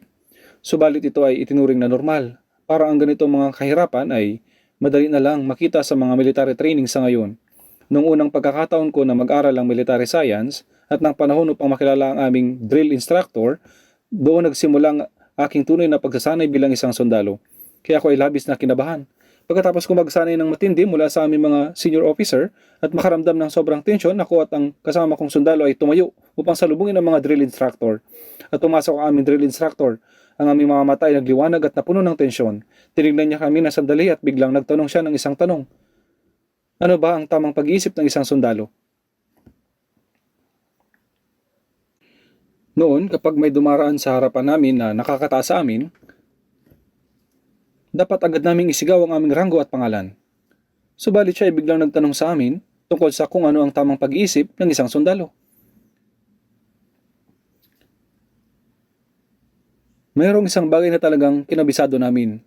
Alam niyo po yung dapat kabisaduhin ng mga sundalo? Tama po? Kabisado po ninyo ito? Tama mga brothers? Sa palagay ko ay mabuti na maalala ito. Opo, mayroong opisyal na pag-iisip ang isang sundalo. Mayroon pong isang aklat na tinatawag na Military Service Code at nakasulat ito doon. Ang isipan ng isang sundalo ay isang napakahalagang sangkap na nagpapasya ng tagumpay o pagkatalo sa isang digmaan. Dapat iginagalang ng isang sundalo ang karangalan. Ang isang sundalo ay dapat na mabuhay at mamatay para sa karangalan. Hindi mabuhay at mamatay para sa salapi. Hindi sila nabubuhay para sa kanilang sariling pakinabang. Sila ay nabubuhay para mabuhay at mamatay para sa karangalan. Ito ang dahilan kung bakit ang tunay na dakilang sundalo ay ginagalang ang karangalan ng isang sundalo, lalo na ang malalakas na bansa tulad ng USA, military at Israeli military. Kapag may dumadaan na isang sundalo, lahat sila ay nagbibigay galang. Ang bansang minamaliit ang sundalo ay isang bansang malapit ng bumagsak. Ang isang bansa na ginagalang ang mga sundalo ay isang bansang magtatagal. Ang unang bagay ay dapat na igalang ang karangalan. At marami pang bagay ang kasunod nito. Mayroong halos 7 bagay sa kabuuan. Matatag na katapatan, tunay na katapangan. At anong pagkatapos ito? Paniniwala sa tiyak na tagumpay. Pagpapanatili ng diwa na hindi pagsuko sa labanan kailanman. At ang marangal na pagmamahal para sa bayan at mamamayan na inilalaan ng sariling buhay para makumpleto ang misyon. Ganito po isinulat. Kabisado niyo po ba ito lahat? Ito po ang isipan ng isang sundalo. Kaya noong kami ay mga kadete pa lamang, may isang nag-recite. Ang isipan ng isang sundalo ay isang sangkap na nagpapasya ng tagumpay o pagkatalo ng isang digmaan. Habang siya ay nagsasalita, nakikinig ang isang drill instructor at nagsabi, okay, nakuha ko na. Pero eksaktong ano ba ito? Tinatanong niya kung ano ang aktual na kahulugan nito. Ang ibig niyang sabihin ay pagkatapos niya itong marinig ay hindi niya pa rin ito naintindihan. Hindi talaga namin nakuha ang tunay na konsepto nito. Tinanong niya kami kung talagang naintindihan namin ang tunay na konsepto ng isipan ng isang sundalo. Ano itong sa isang salita? Sabi nila ay ganito, ganoon. Paano niyo ito sasabihin sa isang salita? Sa palagay ninyo ay anong isipan ng isang sundalo? Sabi ng isa, katapatan. Ano ang karangalan at ano ang ibig sabihin ng tunay na katapatan? Hindi ko maintindihan. Ano ang isipan ng isang sundalo? Dapat itong lumabas agad kapag bigla kayong tinanong. Sabi ng isang lalaki, matatag na palaban na kalooban. Kaya sabi ng instructor, hoy, gangster ba tayo? Ano ang pag-iisip ng isang sundalo? Habang patuloy siya sa pagtatanong, ngayon nakita ko na nakarating na siya sa isang tao na nasa aking harapan. Kaya nataranta ako nung sandaling iyon. Naisip ko anong sasabihin ko. Subalit noong kinalabit ng instructor ang kasama kong sundalo na nasa aking harapan, siya ay nataranta. At napasabi siya na hindi nag-iisip. Sa palagay ko, ang isipan ng isang sundalo ay maging wala sa sariling pag-iisip. Sa totoo lang, halos lahat siguro ay natawa sa loob nila. Kahit ako ay nagulat din. Naku, ang taong ito ay nagsasabi ng kalokohan. Patay kaming lahat ngayon. Habang kaming lahat ay tensyonado, ang drill instructor ay biglang tumatango ng kanyang ulo. Malapit na. Ngunit baguhin natin ang isang salita. Ibig sabihin ay huwag kayong magkaroon ng sariling pag-iisip. Ang ibig niyang sabihin na ang dapat na isipan ng isang sundalo ay hindi tungkol sa pagiging baliw, kundi ang pagsasantabi ng inyong sariling pag-iisip. Sinabi niya sa amin na unawain namin ang konseptong ito sa ganitong paraan. Ang ibig sabihin ay isantabi namin ang aming mga sariling kaisipan, sariling pagpapahalaga, sariling layunin, at lahat ng inakala mong mahalaga sa lipunan. Ibig sabihin, hindi ito ang ating sariling pag-iisip. Upang mapuno natin ang isang tasa ng anuman, kailangan muna natin itong alisan ng laman. Kailangan alisin natin ang ating sariling pag-iisip.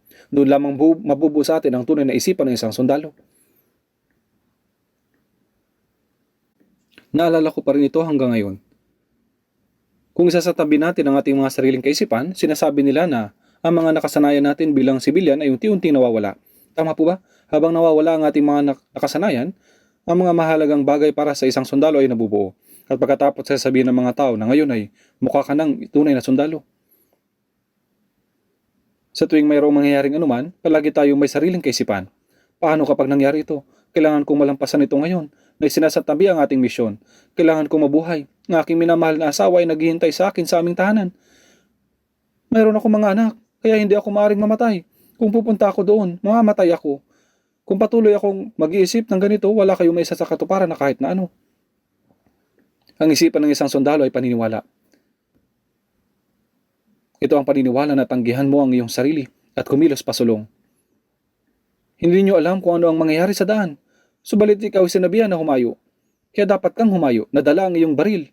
Kailangan ay makarating ka sa lugar ng tagpuan. Hindi ninyo nalalaman kung anong maaaring mangyari habang kayo ay nasa daan. Maaaring kayong ma-ambush at maaaring maubos ang inyong buong pangkat. O kaya naman ay maaaring isa sa dalawang sundalo lamang ang maiwang buhay. Tatakas ka ba? Hindi po. Kahit na isa o dalawa lamang ang maiwang buhay, kailangan pa rin ninyong magpatuloy. At ang inyong pangkat ay naghihintay na sa inyong paroroonan. Sila ay muling magtitipon at magkapatuloy na umusad. Hanggang kailan? Hanggang sa makamit ang tagumpay. Iyon ang kinakailangan ng mga sundalo. Habang pinagninilayan ko ang diwa ng isang sundalo, mayroong isang bagay akong napagtanto sa aking puso, kahit na ako ay mamatay. Ang watawat ng aking bansa ay patuloy na iwawagayway.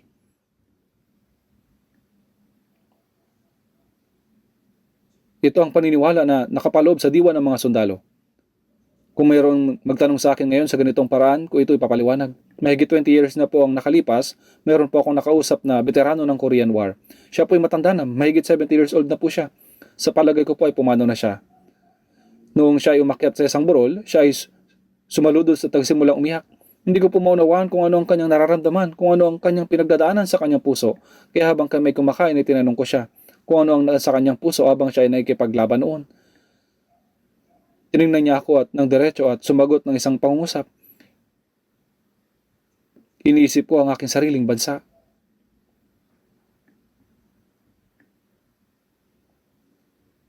Talagang naantig ako sa aking puso. Ang aking bansa. Ang aking bansa. Kahit na ako'y mamatay, ang aking bansa ay kailangang magtagumpay. Ang watawat nito ay kailangan na patuloy na iwagayway. Kailangan kong patuloy itong mamayagpag. Lumaban sila gamit ang lahat ng mayroon sila para lang maitayo ang bandilang iyon sa isang burol. Hindi ba noong Battle of the White Horse, kung pupunta ka, mamamatay ka. Ngunit ang utos ay pumunta ka. Kailangan ba talagang pumunta? Oo, kaya pumunta sila at silang lahat ay namatay. Gayunpaman, nagpatuloy sila sa paglalakbay. Determinadong itayo ang watawat. Iyan ang diwa ng isang sundalo. Tila sa mga panahong ito, kakaunti na lamang ang mga taong may tunay nagtataglay ng ganitong diwa. Tila ang mga taong tulad nila ang mismong namumuno sa hukbo natin ngayon. Subalit naalala ko pa rin ang sinabi ng veterano tungkol sa diwa ng isang sundalo. Pagkatapos ay naisip ko ulit ito, ano nga ba ang sariling bansa? Kapag nagbalik tanaw ka sa buhay, mapagtatanto mo na ang North at South Korea ay isang bayan. Bakit tayo nag-aaway? Ano ba talaga ang ating bansa? Ngunit kung titingnan mong mabuti ang salitang bansa, Joguk, ang unang karakter ay Jo, ay nangangahulugang ninuno. Kaya ano ng ating tunay na sariling bayan? Ang ating tunay na bansa. Alam natin ang sagot, ito po ay langit. Sa Hebreo 11, sinasabi na sapagkat kanyang ipinaganda sila ng isang lungsod, tayo ay nabubuhay para sa makalangit na kaharian ng Diyos, para sa lungsod na iyon.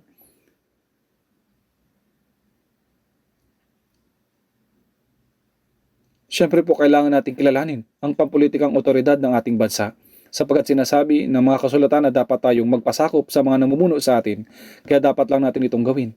Subalit sa ating mga puso, kailangan natin tanungin ang ating sarili. Ano ba talaga ang aking tunay na ipinaglalaban? Kahit na ako'y mamatay, ano ang dapat na patuloy na mamayagpag? Si Jehovah Nisi. Kahit ako ay mamatay, ang watawat ng Panginoon ay dapat na patuloy na iwagayway.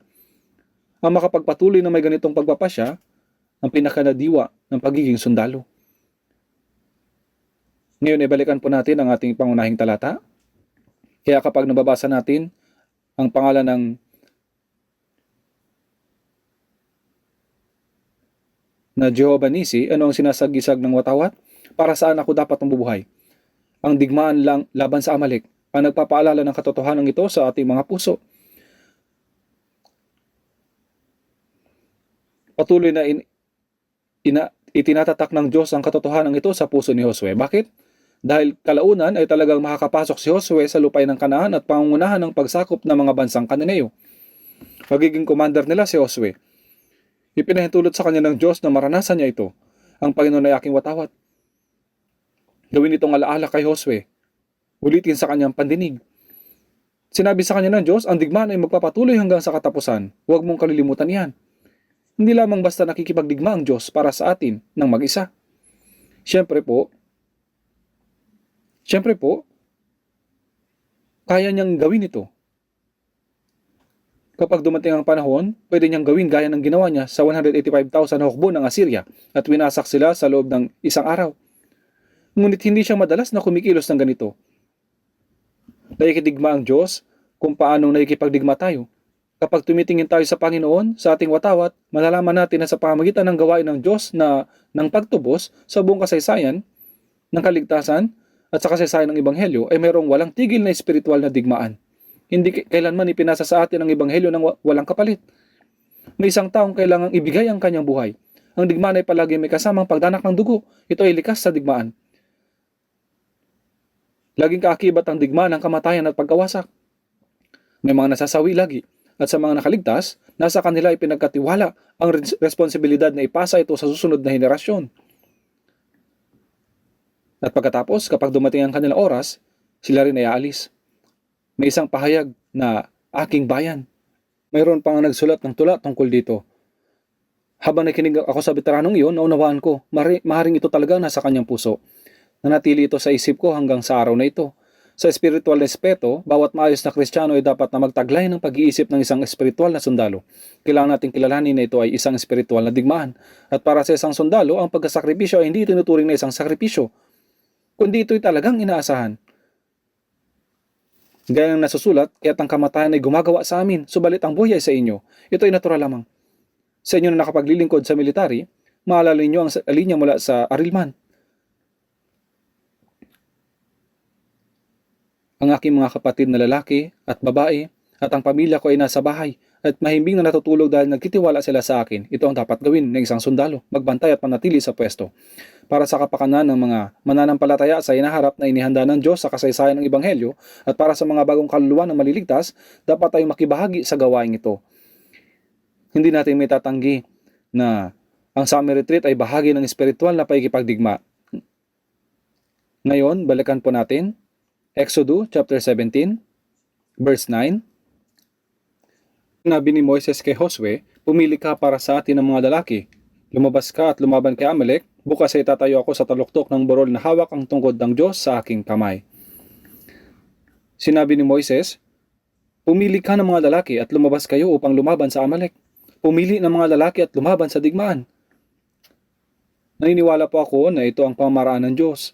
Ang gawain ng Diyos ay lagi nangangailangan ng mga kamanggagawa, mga taong nagsasagawa ng gawain. Hindi ito nagaganap sa kanyang sarili lamang. Walang bagay na basta na lamang nangyayari. Bawat gawain ng Diyos ay palaging mayroong mga lingkod na pinagkakatiwalaan na mga responsibilidad na iyon. Sila ang mga tunay na sundalo.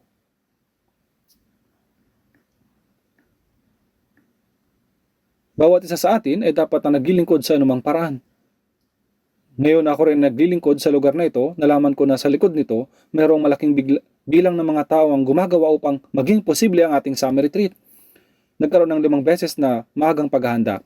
At kung makikita po ninyo, lalo na po ang mga naglilingkod sa facilities team, halos wala na po silang pahinga, maging mismong sa retreat. Lalo na po sa una at pangalawang beses ng paghahanda. Patuloy ang troubleshooting, patuloy na nagkakaroon ng mga problema. Sa totoo lang, habang ako ay naroon, at patuloy akong sumasagot ng mga tawag sa telepono, nagsimula akong madismaya. Sana ay makaya na ng mga tao na gawin ang mga bagay-bagay sa kanilang sarili. Ngunit patuloy pa rin ang mga tawag. Hindi gumagana ang aircon, walang tubig. Sa katunayan, para gumagana ang air conditioner, kailangan lang pindutin ng tama ang remote. Ang solusyon ay pindutin dapat ang indoor unit. Pagkatapos ang cool mode. Ngunit ang pinili nila ay auto sa halip na cool. Dapat iyon ang pindutin ang cool para gumana ang cooling mode. Meron ding indoor unit 1, 2, 3 at 4. At kailangan mong piliin ang indoor unit 1. Subalit patuloy na pinipindot ng mga tao at lahat ng pindutan na sa remote, nakakala mo ay alam nila ang kanilang ginagawa. Bakit hindi ito gumagana? Hindi pa rin umaandar? Hindi malakas ang agos ng tubig? Hinihinaan po talaga namin ito upang mas makaunti ang magamit na tubig ng mga tao. Nakadesenyo po ito para maging tuloy-tuloy ang agos ng tubig at hindi bumulwak bigla. Kapag ginamit ng tubig ng ibang lugar, pwedeng maging mahina ang puwersa nito. Kaya maging mahina ang tulo ng tubig. Pero pagkalipas ng ilang sandali, magiging maayos na ulit ang agos ng tubig. Tumatawag ang mga tao kapag masyadong mainit, gayon din kapag masyadong malamig. Maging sa main auditorium o medium hall. Malamig sa harap, samantalang mainit sa likod. Kaya't patuloy na tumatawag, anong dapat namin gawin? May pahayag pa nga na walang disiplinang grupo ng mga tao. Alam niyo po ang ibig sabihin nito? Ito ay tumutukoy sa napakahirap at magulong hukbo. Ang salitang OHAP ay literal na nangangahulugang pagtitipon ng mga uwak dahil ang karakter na O, ibig sabihin ay uwak at ang Jejul ay tumutukoy sa mga sundalo ng grupo. Kaya't ang OHAP Jejul ay naglalarawan sa grupo ng mga uwak na nagsasama-sama. Ang mga uwak ay matatalino kapag nag-iisa. Kapag pinagmamasan ninyo po sila, gumagamit sila ng iba't ibang kagamitan at ginagawa ang iba't ibang bagay. Ngunit hindi sila makagawa ng maayos kapag sama-sama. Tanging inisip ang bawat isa ay ang kanyang sarili. Kaya kahit na mukhang malakas ang grupo ng mga taong magugulo, sa oras na kalabanin mo sila, agad silang magkawatak-watak. Ngunit ang diwa ng isang sundalo ay iba. Dahil ang iba sa atin, hindi ito tungkol sa sarili nating paraan ng pag-iisip. Ibig sabihin ay baguhin natin ang paraan ng pag-iisip natin. Meron ding sigat na pahayag. Sabi, huwag mong tanungin kung ano magagawa ng bansa mo para sa iyo, kundi tanungin mo kung anong magagawa mo para sa bansa mo. Nagpapahayag ito ng parehong ideya. Maraming pinili ang Diyos ng mga tao para sa gawain na ito. Habang ako'y naglilingkod kasama nila, ako'y talagang nalulungkot. Ang gawain ko lang ay magbigay ng utos, ngunit sila ang kinakailangang pumunta at dapat na mag-ayos ng mga paradong CR, inayos ang kisame at nagbabasa sila ng tubig. At ayusin ang marami pa mga mahihirap na sitwasyon. Ang kanilang gawain ay talagang maraming hinihingi. Habang nakikita ko ang lahat ng ito, sa katotohanan, nararamdaman ko na hindi ko alam kung paano ako makakatulong. Pagkatapos, may isang lumapit na nagsabi sa akin, Pastor, may bagay na ginagawa mo ng maayos. Tinanong ko, ano yun? Sabi niya, kapag ikaw ay nananalangin, mayroong pagkakaiba-iba. Marinig ang mga salitang iyon ay talagang nagbibigay ng kaaliwan sa aking puso. Ako ay nagpapaisip, ano ba ang mabuti sa akin? Anong gamit ng isang tulad ko? Mayroong mga expert sa lahat ng bagay sa loob ng church. May mga biyasa sa pagtanggal ng bara sa tubo, sa pagkukumpuni ng lahat ng mga bagay, at mga biyasa sa kuryente. Kapag isang biyasa ay dumating, kahit ang mga makina ay ninervyos at nagiging maayos sila. Totoo po, parang sinasabi nila, ako ay dapat na manatiling maayos. Ngunit kapag walang biyasa, nasisira ang mga bagay-bagay. Gayun din, nais ng Diyos na gamitin ako para sa isang gawain. Sa loob ng church, may mga pinipili upang gamitin. Ang dahilan po, kaya sinasabi ko ito dahil ang bawat volunteer ay bihasa sa gawaing iyon. Kaya po sila ay pinili. Kapag ginawa natin ito, may sakatuparan tayo. Tayo ang mga pinili upang gamitin gaya ng mga sundalo. Kaya sa halip na sabihin, bakit ko ba kailangan gawin ito? Dapat nating isipin, ito ay pinagkatiwala ng Diyos sa akin dahil ito ay kailangan ko. Ito ang tamang pag-uugali. Ngayon,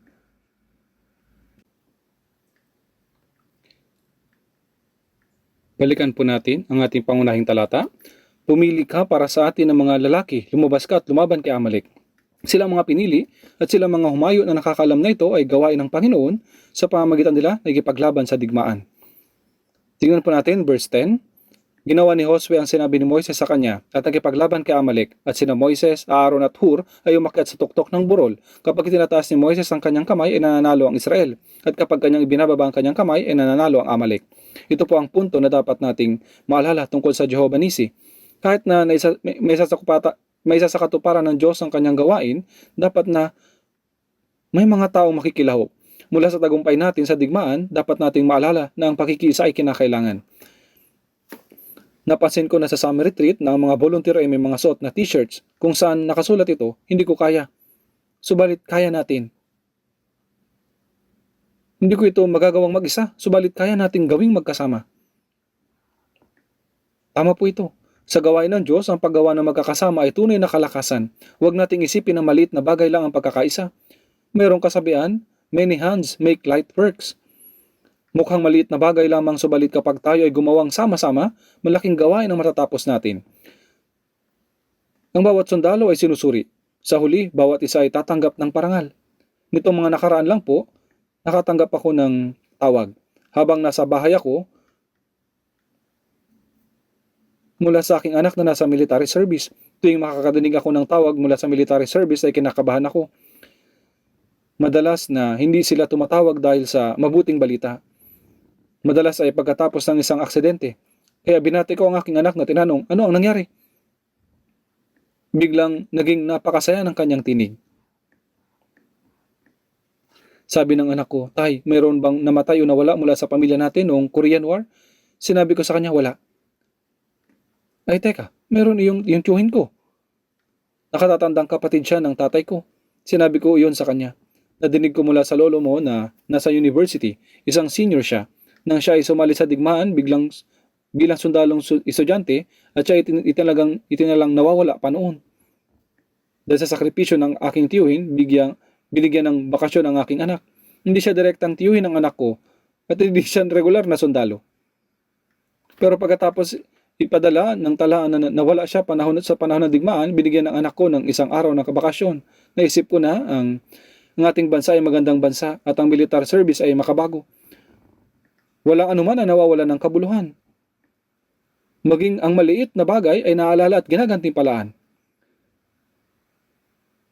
Hindi ba tayo ay hukbong kabilang sa hukbo ng Diyos? Sa huli ay ang lahat ay matatala sa aklat ng alaala ng Diyos. Mayroong hukuman ng Diyos. 2 Korinto 5, tinatawag itong hukuman ni Kristo. Doon ang lahat ay mahahayag at lahat ng tao ay tatanggap ng gantimpala base sa kanyang ginawa. Puntahan po natin Malakias chapter 3.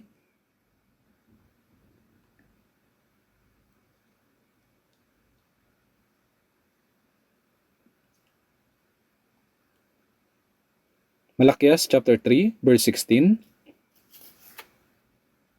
Basahin natin ng sabay-sabay. Nang magkagayoy nag-usap silang mga natatakot sa Panginoon. Binigyang pansin sila ng Panginoon at pinakinggan at ang isang aklat ng alaala ay sinulat sa harap niya para sa kanila na natatakot sa Panginoon at nagpahalaga sa kanyang pangalan. Mayroong aklat sa harapan ng Panginoon.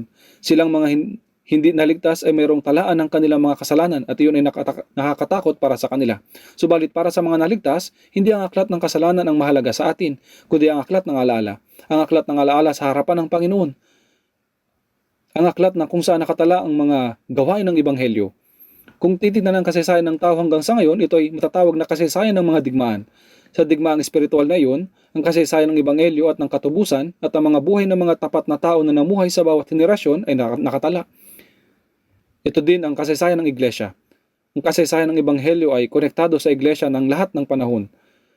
Pagkatapos ng 2,000 years, ang gawain ng Ebanghelyo ay nahayag sa Korea, na isang maliit na bansa sa dulong silangan. Dito ang ating Lifeword Mission ay nag-umpisa. Sa kasaysayang ito, ang mga sundalo ng Ebanghelyo na nakikilahok taon-taon ay mahahayag. Sila ay tunay na maaalala at gagantimpalaan. Sa mundong ito, kahit na makagawa ang sinumang tao ng dakilang bagay sa kanyang bansa na nawasak, hindi naman makapansin ang tagumpay na iyon. Subalit tayo ay mga hukbo ng Diyos. Tiyak na magiging matagumpay ang hukbo ng Diyos at tayo ay tiyak na susuriin sa kung ano ang ating nagawa. Balikan po natin. Kaya nakasulat dito na bilang pag-alaala. Exodus 17:13 hanggang 14, nilupig ni Josue si Amalek at ang bayan nito sa pamamagitan ng talim ng tabak. Sinabi ng Panginoon kay Moises, isulat mo ito bilang alaala na isang aklat at basahin mo ito sa pandinig ni Josue na ating lubusang buburahin ang alaala ni Amalek sa ilalim ng langit. Silang mga lumalaban sa Panginoon ay tiyak na mawawala. Lubusang tagumpay. Tagumpay ang may sa katuparan sa kaharian ng Diyos. Silang mga lumalaban sa Kanya ay lubusang alisin. Ang mga kapangyarihan ngayon na parang malalakas, lahat ng pisikal na gumugulo sa akin at ang mga bagay na gumugulo sa akin mula sa labas ay mawawala. Sa Exodus 17:15 hanggang 16, nagtayo si Moises ng isang dambana at pinangalanan ito ng ang Panginoon ay aking watawat. Kanyang sinabi, may kamay sa watawat ng Panginoon. Ang Panginoon ay makikipagdigma kay Amalek mula sa aking salinlahi hanggang sa susunod na salinlahi. Hanggang ngayon, siya ay patuloy na nakikipaglaban. Kaya ang pangalang Jehovah Nisi ay nangangahulugang ang Panginoon ng aking watawat. Tayo ay mga hukbo ng Diyos. Saan man magtungo ang hukbo ng Diyos, ang watawat ay kasama nito. Nang ang mga Israelita ay naglakbay pagkatapos ng Exodus, ang haliging ulap sa umaga at haliging apoy sa gabi ang kanilang watawat. Saan man pumunta ang haligi, sila ay sumusunod. Tingnan natin ang isa pang huling talata sa Exodus chapter 4. Ito pang huling talata. Exodus. Ang Exodus ay natapos sa paggalaw ng watawat ng Panginoon. Basahin po natin, verse 36 hanggang 38. Kapag ang ulap, verse 36 hanggang 38, kapag ang ulap ay nagpapaitaas mula sa tabernakulo, ay nagpapatuloy ang mga anak ni Israel sa kanilang paglalakbay. Subalit kapag ang ulap ay hindi napapaitaas, ay hindi sila naglalakbay hanggang sa araw na iyon ay pumaitaas. Sapagkat sa kanilang buong paglalakbay, ang ulap ng Panginoon ay nasa ibabaw ng tabernakulo sa araw, at may apoy sa loob niyon sa gabi, at sa paningin ng buong sambahayan ng Israel. Tama po, sa buong paglalakbay patungong Kanaan, ang watawat ng Panginoon ay nagpapatuloy sa paggalaw. Ang haliging ulap at haliging apoy ang kanilang watawat. Dapat nila itong sundin. Silang mga hindi sumunod ay dinaig lahat ng mga Amalek. Ganoon din po tayo. Dapat tayong sumunod ng mabilis at kumilos pasulong na naiintindihan na tayo ay mga sundalo ng Panginoon. Ako ay kasama ng hukbo ng Diyos. Nang may ganitong pag-iisip ng sundalo, matapat nawa tayong makapagpatuloy sa ating daan hanggang sa araw ng tagumpay. Manalangin tayo. Aming Panginoon, maraming salamat po. Salamat po sa pagliligtas sa amin. Sa pagtatatag sa amin, bagaman kami ay tunay na hindi sapat bilang mga karapat-dapat sa iyong kaharian. Kahit na kami ay napakahina, Taos puso po kami nagpapasalamat na ginawa mo po kaming iyong hukbo para sa gawain ng iyong ebanghelyo. Kami po ay mahina at kulang sa lakas, gayunpaman. Dahil sinabi mo na gagamitin mo kami, kaya't nagnanais kaming makibahagi sa iyong hukbo.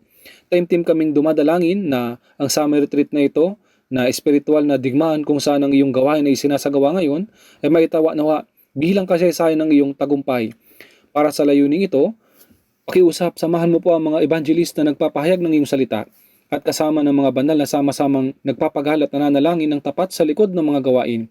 Nawa, lahat sila ay pagpalain upang sila ay maitala bilang mahalagang alaala sa kasaysayan ng iyong tagumpay. Pakiusap, ganap mo pong ihayag ang iyong kalooban sa pagkakataong ito. Pinagkakatiwala po namin ang lahat ng sa biyaya at sa kamay na gumagamay ng Espiritu Santo at sa mahabaging Panginoon. Nang may lubos na pasalamat, ito po ang aming dalangin sa pangalan ni Jesucristo na sa amin na nagligtas. Amen.